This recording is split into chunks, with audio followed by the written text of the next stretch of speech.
जय श्री कृष्णा, राधे राधे। आज हम सुनेंगे गुरु प्रदोष व्रत की व्रत कथा। मेरी सभी माताओं बहनों को गुरु प्रदोष व्रत की हार्दिक शुभकामनाएं।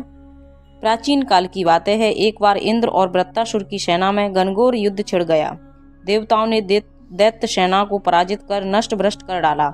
यह देखकर वृत्तासुर को बहुत क्रोध आया और युद्ध के लिए खुद तैयार हो गया।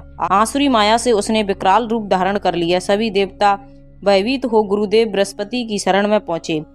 गुरु बृहस्पति महाराज बोले, पहले मैं तुम्हें वृत्तासुर का वास्तविक परिचय दे रहा हूँ।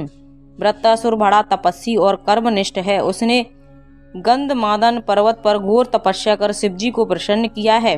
पूर्व समय में वह चित्ररथ नाम का राजा था। एक बार वह अपने विमान से कैलाश पर्वत पर चला गया। वहां शिवजी के वाम अंग में माता पार्वती को विराजमान देख वह उपहास पूर्वक बोला, हे प्रभु, मोह माया में फंसे होने के कारण हम स्त्रियों के वशीभूत रहते हैं, किंतु देवलोक में ऐसा दृष्टिगोचर नहीं हुआ कि स्त्री आलिंगनबद्ध हो सभा में बैठे।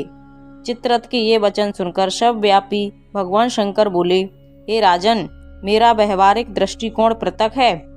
मैंने मृत्युदाता कालकूट महाविष का पान किया है, फिर भी तुम साधारण जन की भांति मेरा उपहास उड़ाते हो। माता पार्वती क्रोधित होकर चित्ररथ से बोली, अरे दुष्ट, तूने सर्वव्यापी महेश्वर के साथ ही मेरा भी उपहास उड़ाया है, इसलिए मैं तुझे वह शिक्षा दूंगी कि फिर तू ऐसे संतों के कभी हंसी नहीं उड़ाएगा, दुस्साहस नहीं करेगा। अब तू दैत्य रूप धारण कर विमान से नीचे गिर, मैं तुझे श्राप देती हूँ। जगदम्बा भवानी के अभिशाप से चित्ररथ राक्षस योनि को प्राप्त हुआ और त्वष्टा नामक ऋषि के श्रेष्ठ तप से उत्पन्न हो वृत्तासुर बना। गुरुदेव बृहस्पति आगे बोले, वृत्तासुर बाल्यकाल से ही शिव भक्त रहा है, इसलिए ये इंद्र, तुम बृहस्पति प्रदोष व्रत कर शंकर भगवान को प्रसन्न करो। देवराज ने गुरुदेव की आज्ञा का पालन कर बृहस्पति प्रदोष व्रत किया। गुरु प्रदोष व्रत के प्रताप से इंद्र ने शीघ्र ही वृत्तासुर पर विजय प्राप्त कर ली और देवलोक में शांति छा गई।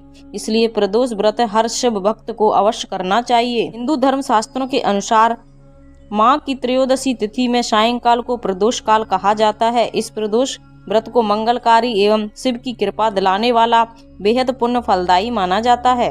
त्रयोदशी व्रत करने वाले को 100 गायों का दान करने के बराबर फल प्राप्त होता है।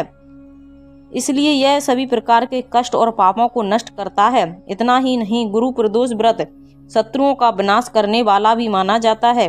श्री सूत जी के अनुसार शत्रु विनाशक भक्ति प्रिय व्रत है। गुरुवार को सभी दिनों में सबसे श्रेष्ठ दिन माना जाता है, इसलिए गुरुवार प्रदोष व्रत को सबसे श्रेष्ठ प्रदोष व्रत कहा जाता है।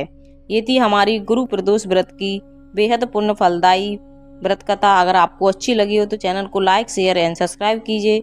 साथ में बेल आइकन को ऑन कर लीजिए ताकि जब भी लेटेस्ट वीडियो अपलोड करें उसकी जानकारी आपको सबसे पहले मिल जाए। और कमेंट में ओम नमः शिवाय अवश्य लिखना। Thank you.